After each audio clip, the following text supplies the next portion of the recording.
हो गया, सब लोग प्रेजेंट हो ना। तो कल वाली क्लास में जो भी चीज़ें हुई थी उसकी वीडियो हम अपलोड नहीं कर पाए थे कुछ तकनीकी कारणों से।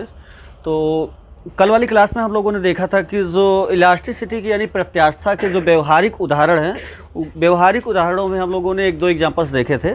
तो पहला एग्जांपल जो हम लोगों ने देखा था वो देखा था कि जो क्रेनों की धात्विक रस्सियां होती हैं, मेटालिक रोप्स ऑफ जो क्रेन्स होती हैं, तो उस रस्सी की मोटाई किस हिसाब से हम लोग सेट करेंगे अगर हमें जो भी रिक्वायर्ड वेट उठाने की ज़रूरत है।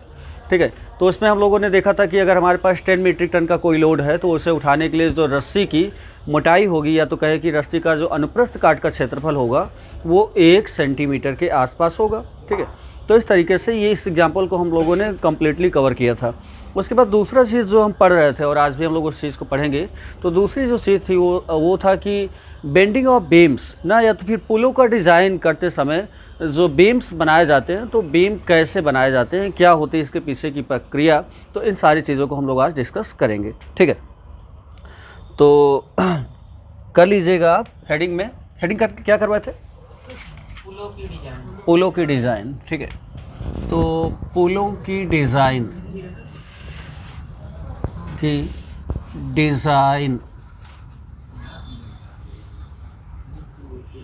ठीक है, डिज़ाइन ऑफ ब्रिजेज,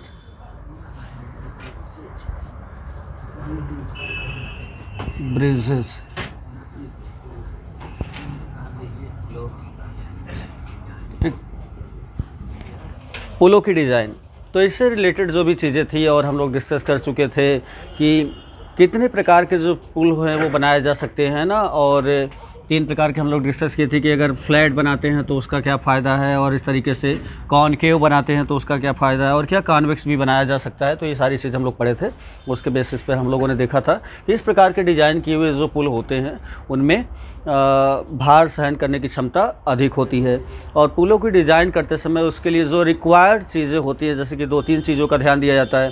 पहला तो ये ध्यान दिया जाता है कि पुल जो हो वो यातायात के साधनों का भार उठाने के लिए कैपेबल हो। ठीक है, दूसरा कि उसमें जिस प्रकार का रेजिस्टेंस लग रहा है, जैसे कि अगर पहाड़ी क्षेत्रों में बहुत ज़्यादा बना है तो बहुत तेज़ हवाएं चलती हैं, तो इस प्रकार से पुल को इस प्रकार से डिज़ाइन किया जाए कि वो हवा के प्रतिरोध को सहन कर सके। ठीक है, या कम से कम हवा का प्रतिरोध पड़े ना। और तीसरी चीज़ जो था वो कि पुल जो है अपने खुद के वेट को सहन करने में सक्षम रहे। ठीक है, तो इस तरीके से उसकी डिज़ाइन की जाती है और बाकी सब चीज़ें हम लोग इससे रिलेटेड जो थी वो देखे थे। तो अब आज हम लोग इस टॉपिक पर बात करने वाले हैं कि सपोज़ कीजिए कि हमारे घर में जो बीम्स यूज़ होती हैं, या फिर क्या बोला जाता है, गार्डर ना। गार्डर जानते हो ना, लोहे के गार्डर्स लगाए जाते थे पुराने घरों में। ठीक है, पुराने घर में हमारे पास तो जो छत थी वो कैसे बनती थी, बस लोहे के गार्डर लगा दिए जाते थे, उनके ऊपर जो पत्थर की चटिया रख दी जाती थी, पटिया। ठीक है, तो इस तरीके से बना दिया जाता था पूरा छत, आप लोग देखे हो। ठीक, तो गार्डर्स की डिज़ाइन किस प्रकार से की जाती है ना, तो उसके लिए बीम की डिज़ाइन किस प्रकार से की जाती है, उसके लिए जो हमारे पास फॉर्मूला एक आया था, तो फॉर्मूला क्या था? डेल्टा इज़ इक्वल टू कितना था हमारे पास? Capital mg small l divided by, हाँ, एल का क्यूब है। ठीक है, डिवाइडेड बाई 4 b और d का क्यूब ना, y, इस प्रकार से। ठीक, तो ये चीज़ें देखे थे। चलिए अब इसी चीज़ को हम लोग डिस्कस करते हैं। मार्क कर लिया सौरभ? गए तो थे तुम? लाए हो। ठीक है,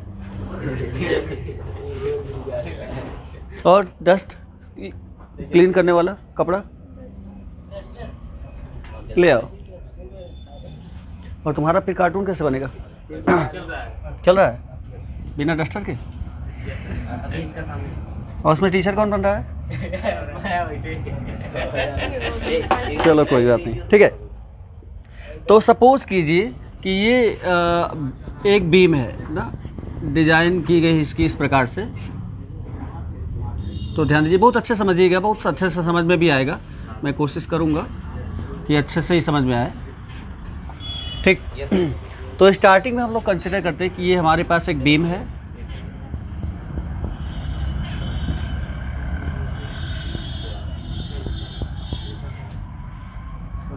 आप लोग कुछ ना कुछ किताब पढ़ के आए होंगे, क्यों नहीं? प्रांशु, किताब पढ़े थे? पढ़े थे? नहीं, ठीक है। देखिए, तो हम लोग कंसिडर कर लेते हैं कि बीम की जो मोटाई है ये आपका डी है, स्मॉल डी, और इसकी जो लेंथ है ये लेंथ है कितना, स्मॉल एल, लेंथ हो गई और मोटाई हो गई, ठीक है। अब क्या होगा, जब हम इस बीम पे बीच में वेट लगाएंगे, लगाएंगे, बहुत ज़्यादा भार लटकाएंगे, ठीक है, इस प्रकार से, तो यहाँ पे कंसिडर कीजिए कि हम बहुत ज़्यादा हैवी वेट एक लटका रहे हैं, तो उस केस में क्या होगा, ये बीम जो है वो बेंड करेगी, झुक जाएगी, ये आपका वेट हो गया, एक हैवी वेट आप कंसिडर कीजिए।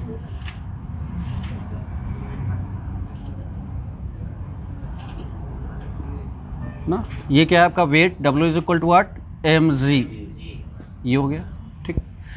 तो जब वेट अप्लाई किया जाएगा यहाँ पे, तो उस केस में जो बीम है वो क्या करेगी, बेंड करेगी। अब ये जो बीम है वो कैसे है, ये दो सिरों पर या दो दीवार, एक तरफ से इधर आप दीवार बना दीजिए, ठीक है, और इधर दीवार बना दीजिए, दोनों तरफ से ये बीम क्या है, दीवार पर सपोर्टेड है, ठीक है ना। और बीम बनाते समय इंजीनियर्स होते हैं वो चेक करते हैं कि उसको किस तरीके से, कितना मोटा बीम दिया जाना चाहिए, दीवार कैसी है ना, और लंबाई कितनी है बीम की, तो ये सारी चीज़ें मेज़र की जाती हैं जब आप इंजीनियर से घर बनवाते हो, ठीक है। और आसपास के जो आपके ठेकेदार हैं, मिस्त्री हैं, इन सब से घर बनवाते हो, तो उनको एक मोटा मोटा पैमाना पता होता है कि मैंने वहाँ पे बनाया था तो ऐसा बनाया था, ठीक है। तो जब यहाँ पे वेट अप्लाई करेंगे तो ये बीम क्या करेगी, थोड़ा सा बेंड करेगी, थोड़ा सा ही सही लेकिन बेंड करेगी ज़रूर। जब तक आप वेट नहीं अप्लाई करोगे तब तक कोई भी बात नहीं है, ठीक है। तो जब आपने वेट यहाँ पे अप्लाई किया, यानी वेट लटकाया, तो बीम क्या करेगी, बेंड करेगी। तो इस प्रकार से अब देखिएगा इसको किस प्रकार से बेंड करेगी और कैसे बेंड करेगी, ये बहुत इंपॉर्टेंट चीज़ है, ठीक है। तो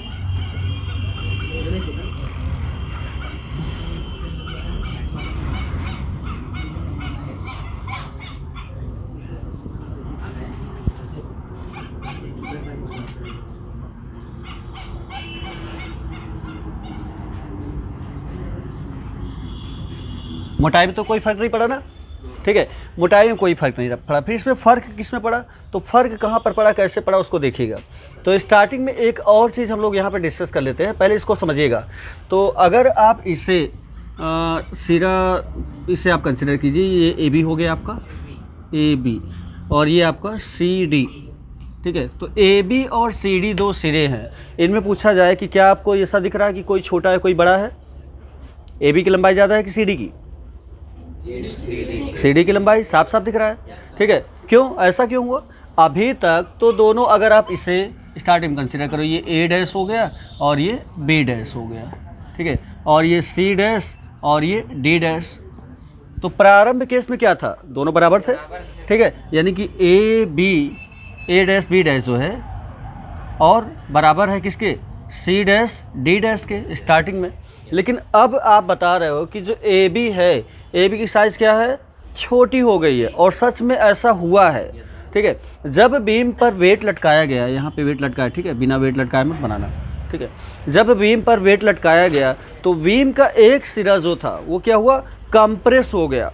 एक सिरा देखो ए बी जो है क्या हो रहा है, कंप्रेस हो रहा है, जबकि दूसरा सिरा क्या हो गया है, बढ़ गया है, ठीक है। तो एक सिरा कंप्रेस हो जा रहा है, जबकि दूसरा सिरा, ना कह सकते हैं ऊपर वाला सिरा कंप्रेस होकर छोटा हो जा रहा है, जबकि नीचे वाला सिरा एक्सपैंड होकर बड़ा हो जा रहा है। तो इस प्रकार से बीम में थोड़ा सा बेंडिंग, ना बेंड मीन्स झुकना, झुकाव, या इस तरीके से मोड़ना, ना फिर थोड़ा सा बेंडिंग प्रोड्यूस हो जाए। और इस बेंडिंग को हम कैलकुलेट कैसे करेंगे, या जो अवनमन हो रहा है इसको कैलकुलेट कैसे करेंगे, देखेंगे कैसे। तो उसको देखने के लिए हम लोग कंसिडर कर लेते हैं कि बीम के बीचों बीच ना एक रेखा जो है वो इस प्रकार से है, और ये रेखा जो है ये बीम की किसी भी पोजीशन पर कभी भी नहीं बदलती, मतलब इस रेखा का स्थान नहीं बदलता। ये यहाँ पर भी बीचों बीच है, तो यहाँ पर भी एकदम से बीचों बीच ही रहेगी, इस प्रकार से, ठीक है। तो अब स्टार्टिंग में ये वाली रेखा कहाँ पर थी, सेंटर इसका कहाँ पर था, यहाँ पर, और बाद में जब बीम बेंड हुई तो ये कहाँ पे आ गया, यहाँ पर। तो यहाँ से यहाँ तक जो है इसी को हम लोग क्या बोलते हैं, बीम का अवनमन या बीम ना का झुकाव। इसे हम लोग किससे डिनोट करते हैं, डेल्टा से।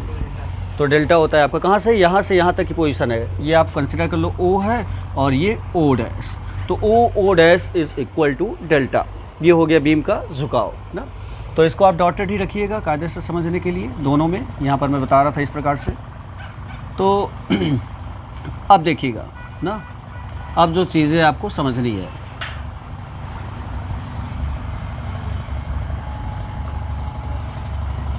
तो ये नेचुरली किसी भी बीम में होता है जब आप बीम पर क्या करते हो, वेट अप्लाई करते हो, ठीक है। तो ये चीज़ें ना हो ना, और इन चीज़ों को कम से कम किया जाए, रिड्यूस किया जाए कैसे, तो उसके लिए हम लोग क्या करेंगे, कौन कौन सी टेक्निक अपनाएंगे ठीक है। तो हम लोग इस चीज़ पर विचार करेंगे। आप लोग फिगर बना लीजिए, बन गया। आगे देखिएगा, चित्र समझ में आया हो तो ठीक है, अच्छी बात है ना। नहीं है, क्या बात कर रहे हो, इरेज भी कर दिए हम। देखिए अभी समझ में आ जाएगा, ठीक। तो अब हमें क्या करना है, तो बीम की डिज़ाइन करते समय हमें केवल इस फॉर्मूले को ध्यान रखना है। क्या फॉर्मूले को ध्यान रखना है कि बीम की डिज़ाइन करते समय जो झुकाव हो रहा है, अवनमन जो हो रहा है डेल्टा, इसका मान कम से कम हो, ठीक है। अवनमन जो डेल्टा का मान कम से कम रखने के लिए हमें क्या करना पड़ेगा, बाकी जो डिपेंडेंसी है उन पर नोटिस करना पड़ेगा। क्या करना पड़ेगा, एक तो क्या है कि लेमडा जो क्या कहते हैं, डेल्टा जो है वो डायरेक्टली प्रोपोर्शनल है एल का क्यूब। यानी आप बीम को जितना ज़्यादा बड़ा बनाओगे उसमें झुकाव उतना ही ज़्यादा होने के चांसेस रहेंगे, ठीक है। तो पहली हमारी कोशिश क्या रहेगी कि बीम को छोटी से छोटी बनाई जाए, ठीक है। अगर कहीं पे बहुत ज़्यादा बड़े बीम की ज़रूरत पड़ रही है तो बीच में एक पिलर कर देते हैं, तो बीम डबल बीम लगा देंगे उसमें, ठीक है, ताकि वो मजबूत रहे, ठीक है। तो पहली कोशिश क्या हुई कि जितना ज़्यादा हो सके आप क्या कीजिए, लंबाई छोटी रखिए, ठीक है। क्या हुआ, तो लंबाई को छोटा से छोटा रखिए। दूसरी चीज़ कि जो लेमडा है वो डायरेक्टली प्रोपोर्शनल 1/b या इन्वर्सली प्रोपोर्शनल टू b। जो अवनमन कोण है वो बीम की चौड़ाई के व्युत्क्रमानुपाती है। अगर आप बीम की चौड़ाई बढ़ा दोगे तो अवनमन कोण घट जाएगा, तो ये एक अच्छा तरीका है। बीम की अगर चौड़ाई बढ़ाई जाए तो अवनमन कोण घट जाएगा और बीम मजबूत हो जाएगी। तीसरा कि delta is inversely proportional to 1/dq। अब ये तो और अच्छा है कि जो डेल्टा होता है वो बीम की मोटाई के तृतीय घात के व्युत्क्रमानुपाती है, ठीक है। आप बीम की मोटाई जितना ज़्यादा रखोगे अवनमन कोण उतना ही कम आएगा, ठीक है। और जो सबसे इम्पॉर्टेंट चीज़ है वो delta is directly proportional to 1/y, ठीक है ना। कि आप जो मटेरियल का जो यंग प्रत्याशा गुणांक है, तो ऐसा मटेरियल यूज़ करो जिसका यंग प्रत्याशा गुणांक सबसे ज़्यादा हो। यंग प्रत्याशा गुणांक अगर ज़्यादा होगा तो उसके झुकने के चांसेस बहुत कम होंगे ना। इस प्रकार से अब हम लोग स्टील का यूज़ करते हैं तो 2.0 × 10⁻11 न्यूटन पर मीटर स्क्वायर, तो इस तरीके से। लेकिन अब चूँकि स्टील इतना महंगा होता है तो यूज़ नहीं किया जा सकता, तो स्टील की जगह पे हम लोग लोहे का यूज़ करते हैं, ठीक। इन सब क्वालिटियों को जब ध्यान दिया जाता है, नोटिस किया जाता है, तो फिर प्रॉब्लम एराइज कहाँ पर होती है, प्रॉब्लम उत्पन्न कहाँ पर होती है। अब आप कंसिडर करो, ठीक है, इस तरीके से कि ये आपके पास एक बीम है। आप लोग सब देखे होंगे घर में, आपके घरों में अगर किसी की RCC बना है, तो नहीं बना होगा तो लोहे का लगा होगा, गार्डर टाइप का, ठीक है। तो ये आपकी बीम है, ध्यान समझिएगा। नहीं अभी आप लोग कहेंगे बीम कैसे बनी है, हमें दिख नहीं रही है, ठीक।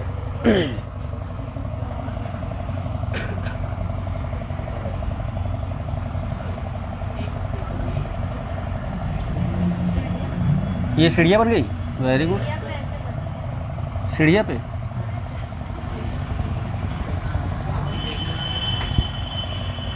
कौन सा वाला,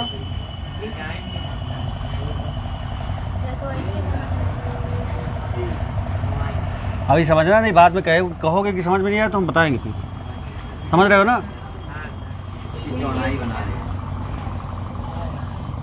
ऐसी होती बीम ना, ठीक है। तो ये बीम होती है आपकी, क्या और कैसे होती है, ये 3 डायमेंशनल फिगर बनाना था, इस तरीके से हम बनाए। तो ये होती है आपकी बीम। तो बीम को डिजाइन करते समय क्या ध्यान देना है, तो अब इसमें देखिएगा, तो ये जो है ये आपकी हो गई बीम की मोटाई d, ठीक है, और ये हो गई बीम की चौड़ाई b, और ये हो गई बीम की लंबाई l।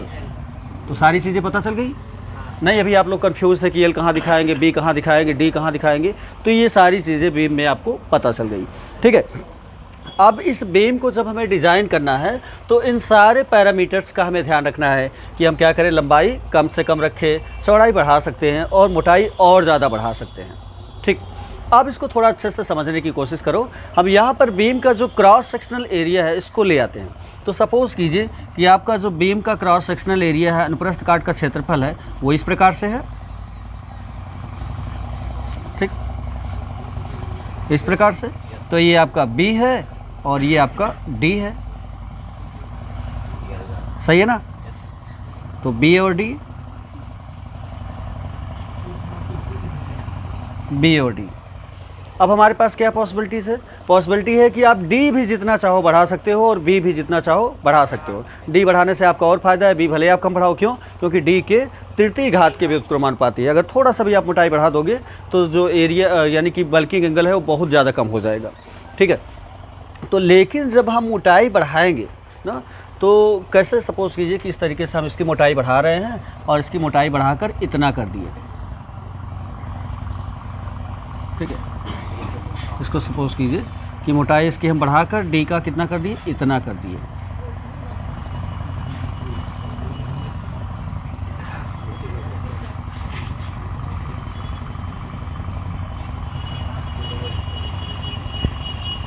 बहुत अच्छे समझिएगा। ठीक है, तो जब बीम की मोटाई को हम बढ़ा दे रहे हैं तो उस केस में, ठीक, क्या हो रहा है, बीम में अवनमन तो नहीं आ रहा है, झुकाव नहीं क्रिएट हो रहा है, लेकिन एक अलग तरीके की समस्या उत्पन्न हो जा रही है। क्या समस्या हो जा रही है कि बीम जो है वो मुड़ जा रही है। ठीक है, अगर मोटाई बहुत ज़्यादा बढ़ा दे रहे हैं हम लोग, और ये बहुत जगह नोटिस किया गया है, बहुत जगह देखा गया है, उसके बेसिस पर जो इंजीनियर्स है, साइंटिस्ट है, उन्होंने इस तरीके के जो कंसेप्ट है वो दिए हैं। तो क्या देखा गया कि बीम को बहुत ज़्यादा उसकी मोटाई बढ़ा देने पर इसमें क्या हो जाता है, एक तरीके का बकलिंग क्रिएट हो जाता है। ये समस्या उत्पन्न हो जाती है कि बीम क्या करती है, यहाँ से मुड़ जाती है, और इस घटना को कहते हैं बकलिंग। ये जो प्रोसेस है इसमें जो मुड़ जाना बीम का, तो इसको आप स्टार्टिंग में इस प्रकार से कर दीजिए, डॉटेड। ठीक है,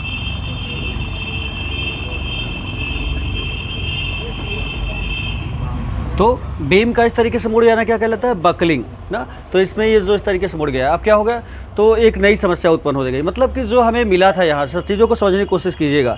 बहुत अच्छा सा सिंपल सा हमें एक तरीका पता चल गया था कि हम बीम की मोटाई बढ़ा देते हैं तो उस कंडीशन में बीम का जो झुकाव है, अवनमन है, वो बहुत कम हो जाएगा और बीम मजबूत हो जाएगी। हमें तो उससे मजबूत बनाना है। लेकिन मोटाई के बढ़ा देने पर एक नई समस्या क्रिएट हो गई कि बीम झुकने की जगह पे क्या हो रहा था, मुड़ जा रहा था। तो इसमें बकलिंग की एक घटना क्रिएट हो गई ना। तो क्या होता है, बकलिंग, बकलिंग एनजी। ठीक है, बकलिंग। तो इस समस्या को दूर करने का तरीका क्या है? तो इस समस्या को दूर करने के लिए ना ये देखा गया कि बीम, अब ये दूर कैसे होगा, जब आप बीम की मोटाई को ना बढ़ाओ। ठीक है, बीम की मोटाई को ना बढ़ाया जाए तो क्या कर सकता है, बीम जो है वो झुकेगा नहीं। अब लेकिन अगर मोटाई को नहीं बढ़ाओगे तो ये डेल्टा भी तो बढ़ सकता है, हो सकता है बीम झुकने की जगह पे, यानी कि मुड़ने की जगह पे झुक जाए। ठीक है, तो इन दोनों की समस्याओं को जो सॉल्व किया गया वो इस प्रकार से किया गया कि जो बीम का जो अनुप्रस्थ काट था, इसको फिर से आप समझिएगा। ठीक है, तो अभी तक बीम का जो अनुप्रस्थ काट था वो कैसा था, इस प्रकार का था। कैसे था, इस प्रकार से ना। तो ये हो गया चौड़ाई B और ये हो गई मोटाई D, मोटाई D। और अगर आप इतना ज़्यादा मोटाई रखते हो तो इसमें बकलिंग क्रिएट हो जाएगा, यानी ये मुड़ जाएगी। ठीक है, तो मुड़ेगी कब नहीं, जब बकलिंग ना क्रिएट हो। बकलिंग ना क्रिएट होने का मतलब आप इतना ज़्यादा मोटाई ना रखिए। ठीक है, तो इतना ज़्यादा मोटाई ना करें तो फिर हम लोग क्या करते हैं, तो इस समस्या का जो एक सॉल्यूशन था वो किया गया कि बीम के कुछ पोर्शन का जो मास था इसे डी अटैच कर दिया गया, यानी निकाल दिया गया इस प्रकार से। ठीक है, और बीम को एक नई डिज़ाइन दे दी गई, किस शेप में, आई शेप में। आई दिख रहा है आपको? ठीक है, और इस पोर्शन को निकाल दिया गया। ठीक है, तो ये हो गया बीम की एक नई डिज़ाइन ना। अब जितने भी प्रकार से इस प्रकार के बीम डिज़ाइन किए जाते हैं ना, तो इसमें क्या हुआ, इसमें बहुत ज़्यादा एडवांटेज मिला। एडवांटेज क्या मिला कि इतना पोर्शन आप मास निकाल दिए, जो भी सीमेंट उमेंट सरिया और या जो भी लगा उतने पोर्शन को तो आप निकाल दिए, तो उससे आपकी बचत हो गई और बीम का जो कीमत है वो भी सस्ती हो गई।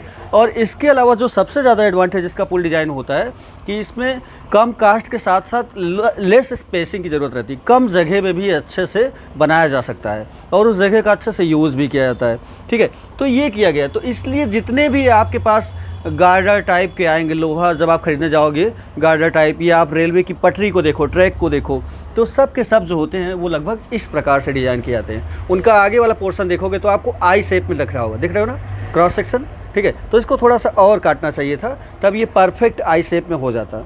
तो जब आप लोहे के गार्डर खरीदने जाते हो दुकान पे, तो वहाँ पे जितने भी लोहे के गार्डर्स होते हैं सब का जो क्रॉस सेक्शन होता है, ध्यान दीजिएगा, क्रॉस सेक्शनल एरिया ना, तो ये इसकी क्या हो गई, मोटाई, और ये इसकी चौड़ाई और ये इसकी लंबाई, तो तीनों चीज़ें हो गई। ठीक है, तो जितने भी गार्डर आते हैं सबका क्रॉस सेक्शन एरिया कैसे रहता है, आई शेप में। तो आई शेप में क्या, तो यहाँ का इतना जो मास है निकल गया, इधर का इतना निकल गया, तो सब ये दूसरे काम में आ गया। और इसी को अगर बराबर मोटा करते चले जाएँ तो जब इस पर हम वेट देंगे तो ये क्या करेगा, बीच से झुक जाए, मुड़ जाएगा। ठीक है, तो और ऐसे अगर रहेगा तो ये मुड़ेगा भी नहीं ना। तो इस चीज़ को आप बहुत अच्छे से समझ सकते हो प्रैक्टिकल के द्वारा। तो इसीलिए जितने भी बीम्स होते हैं उनके गार्डर का जो क्रॉस सेक्शनल एरिया, ध्यान दीजिएगा, तो क्रॉस सेक्शन जो होता है वो इस तरीके से ना होकर क्या करता है, आई शेप में रहता है। ठीक है ना, तो बीम का क्रॉस सेक्शन आप आई शेप में देखोगे, जहाँ भी देखोगे या गार्डर ऑर्डर आपको मिलेगा। तो इस कंसेप्ट का यूज़ बीम के अलावा अब हर जगह किया जाने लगा। जैसे हम लोग पुल की डिज़ाइन करते हैं, तो फिगर में कुछ इरेज कर दे रहा हूँ चीज़ों को जो ज़रूरी नहीं है, देखिएगा। तो जब हम लोग पुल की डिज़ाइन करते हैं, तो पुल की डिज़ाइन करते समय ना, जैसे कि आपको इतना मोटा पिलर बनाना है, ठीक है, तो इतना मोटा पिलर बनाना है, तो इसमें क्या है, ये तो वही हाल हो गया कि आप इसमें ढेर सारा सरिया और ढेर सारा गिट्टी उट्टी जो मटेरियल है डालते जाओ। ठीक है, बहुत मोटा। तो इसको मोटा ना बनाकर हम लोग क्या करते हैं, इस तरीके से पिलर शेप में बना देते हैं। बस इतना सा पिलर बनाएंगे पिलर शेप में, और उसके बाद इतना पूरा मटेरियल हम लोग बचा लेंगे और यहाँ से इस प्रकार से कर देंगे। ठीक है, ये आप लोग देखे होंगे जितने भी पुल्स होते हैं सबके सब ऐसे ही बनाए जाते हैं ना। कितना भी नया पुल बना हो या कोई भी कहीं भी बना हो, तो आप देखिए कि जो ऊपर वाला होता है केवल ऊपर वाले को चौड़ाई दी जाती है, बाकी इस पुल को केवल इस प्रकार से सिलेंड्रिकल शेप में पाइप की तरह रखा जाता है। ठीक है, तो क्या हो, और इससे जो एडवांटेज है कि पिलर या बीम जो उसकी मजबूती पे कोई फ़र्क नहीं पड़ेगा। ठीक है, और उतनी ही मजबूत चीज़ जो है आपको मिल गया। अब आपके यहाँ देखिए आसपास कितने बाईपास बने हैं, अभी यहाँ पर तो नहीं बने, इलाहाबाद में अगर आप चले जाओ तो वहाँ पर आपको बहुत अच्छे से चीज़ देखने को मिलेगा। तो यहाँ पर जो इतना एरिया बच गया, इधर एरिया बच गया, तो नीचे आप कोई भी काम कर सकते हो। नीचे रोड दे दी जाती है ना, बाईपास रोड दे दी गई, सर्विस रोड दे दी गई, नीचे सभी लोग काम कर रहे हैं अपना, और ऊपर से पूरा ब्रिज बन गया ऊपर। ठीक है ना, तो इस तरीके से लखनऊ में भी बना है। तो हर जगह आप क्या करते हैं, इन चीज़ों को अच्छे से देख सकते हो। तो ये कंसेप्ट कहाँ से यूज़ किया गया है, तो ये बीम से ही यूज़ किया गया कि बीम की डिज़ाइन जब इस प्रकार से की गई, इसमें भार सहने की क्षमता जो है वो अच्छी खासी बढ़ जाती है। ठीक है ना, तो पुल बनाना वेरी सिंपल होता है। बस क्या करते हैं, इस तरीके से हम कुछ दूरी पर बना देते हैं, और उसके बाद ना सिंपली तो इस प्रकार से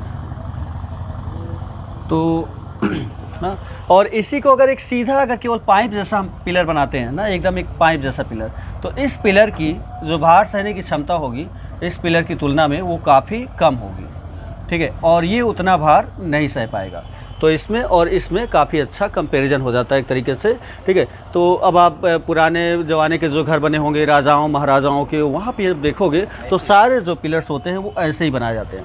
ठीक है, गोले टाइप के बनाए जाएंगे और ऊपर जाकर उनकी चौड़ाई जो है थोड़ा सा बढ़ा दी जाती है। जब चौड़ाई थोड़ा सा बढ़ा दी जाती है तो इसके भार सहने की क्षमता जो है वो बहुत ज़्यादा बढ़ जाती है। ठीक, तो इस तरीके से डिज़ाइन किए जाते हैं। सारे फिगर आप लोग बना लीजिए।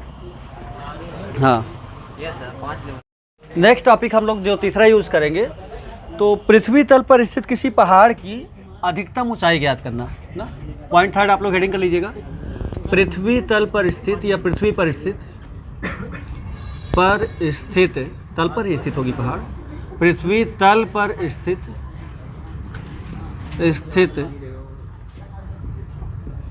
किसी पहाड़ की अधिकतम ऊंचाई ज्ञात करना। पहाड़ की अधिकतम ऊंचाई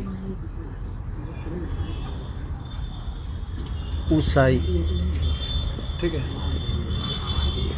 ज्ञात करना। हो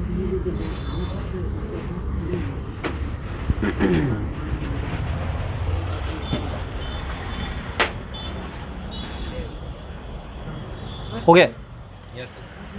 तो आप लोगों ने देखा होगा, नोटिस भी किया होगा कि पहाड़ों में एक तरीके से जो चट्टानें होती हैं वो खिसकने लगती हैं, खिसकने की एक घटना होती है ना, जिसे हम लोग भूस्खलन टाइप से बोलते हैं।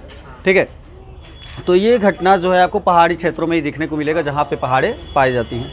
तो अब उसमें होता क्या है कि जब सपोज़ कीजिए कि ये हो गया आपका पृथ्वी का तल, और यहाँ पर कोई बहुत बड़ी सी पहाड़ ना, माउंट एवरेस्ट टाइप की या कुछ भी ना, सिचुएटेड है। तो अब क्या है कि ये पहाड़ जो है, पहाड़ का जितना भी मटेरियल है, जितना भी मैटर है, द्रव्य है, तो सब का सब, ठीक है, और डिजाइन दे दीजिएगा, पहाड़ जैसे बनते हैं ना। क्या हुआ यार? हाँ, पेड़ नहीं है, हिमालय कंसिडर कर लो। ठीक है, ठीक है, जो भी तुमको समझ में आ रहे हो। ठीक, तो अब क्या है कि पहाड़ जो होता है वो तली पर, यहाँ पे, ठीक है, तली पर क्या करता है, बहुत ज़्यादा एक बल लगाता है ना, और उस बल को हम लोग क्या कहते हैं, अभिलंब प्रतिबल, यानी दाब। ठीक है, तो उस तली पर दाब लगाता है। तो इस तली की दाब को सहने की एक सीमा होती है ना, जिसे हम लोग क्या कहते हैं, प्रत्यास्था की सीमा।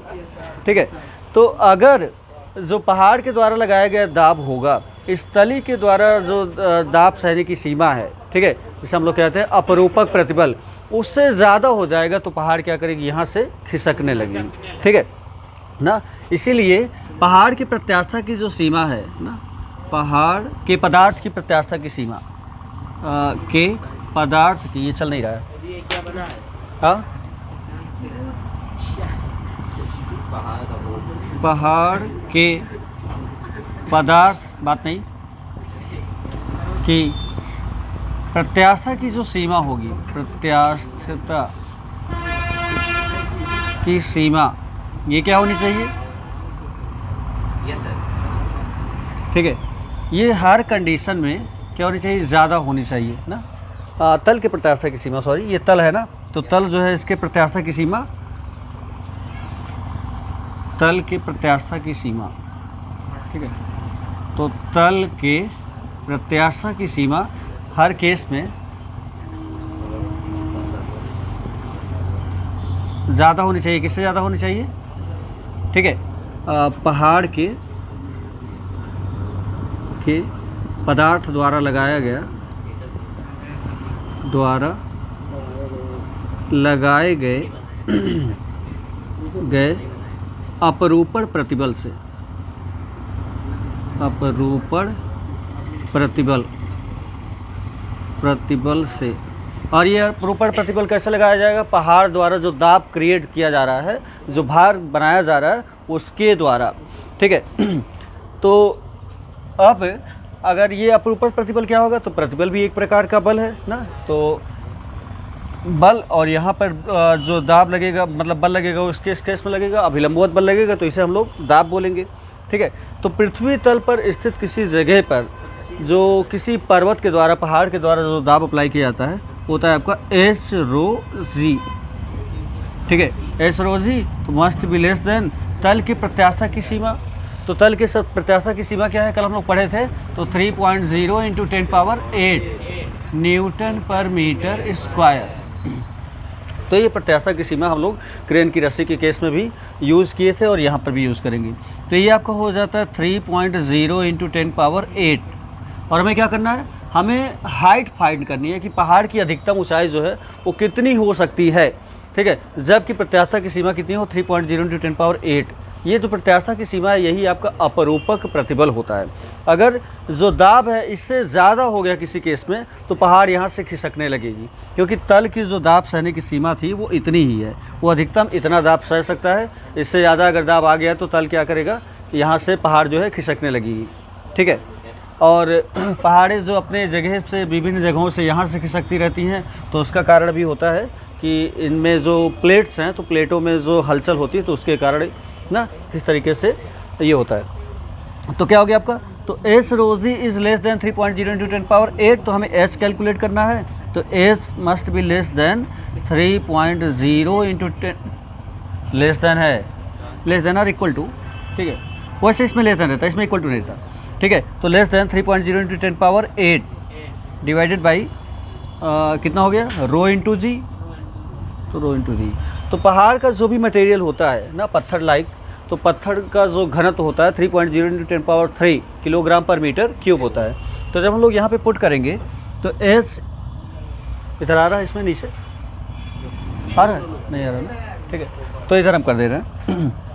तो जब हम लोग मटेरियल को पुट करेंगे तो H must be less then 3.0 into 10⁸ divided by, ध्यान देखिएगा, रो।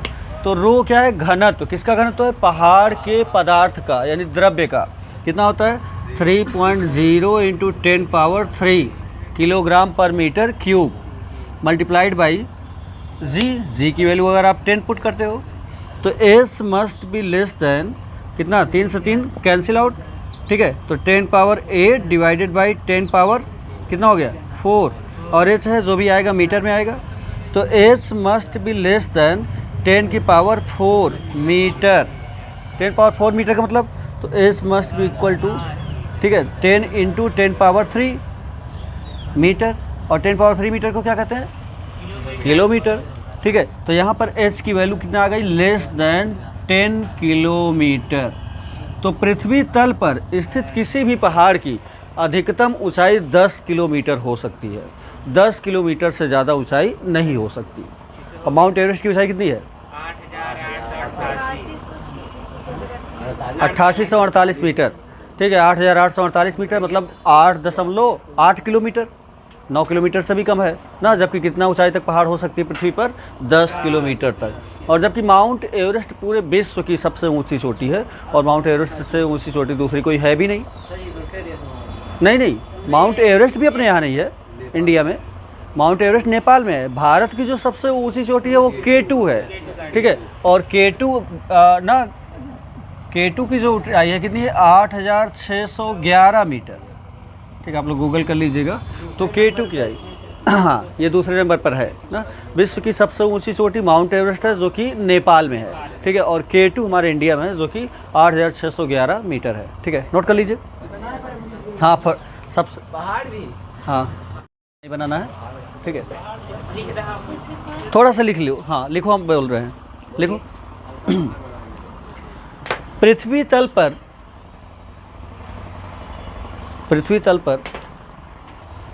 स्थित किसी पहाड़ के लिए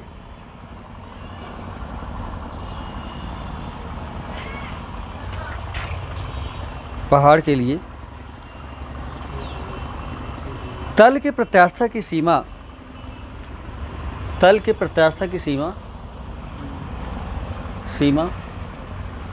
3.0 इंटू 10⁸, 3.0 इंटू 10⁸ न्यूटन पर मीटर स्क्वायर होती है, न्यूटन पर मीटर स्क्वायर होता है। फुल स्टॉप लिखना। पहाड़ अपने भार के कारण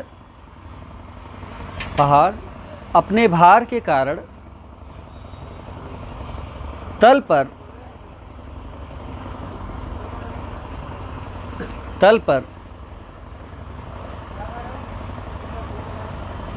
पर एक अभिलंबवत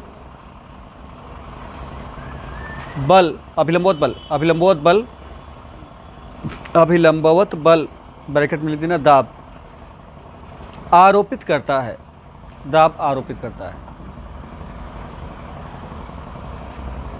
अगर किसी स्थिति, यदि किसी स्थिति में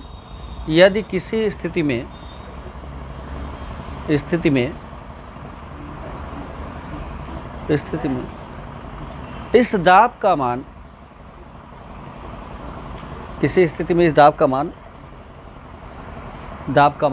तल के प्रत्यास्था की सीमा से अधिक हो जाता है, इस दाब का मान तल के प्रत्यास्था की सीमा से अधिक हो जाता है, तो पहाड़ अपनी जगह से खिसकने लगती है। तो पहाड़ अपनी जगह से खिसकने लगती है।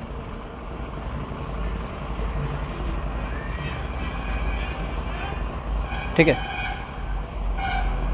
खिसकने लगती है। चलिए नोट कर लीजिए। अतः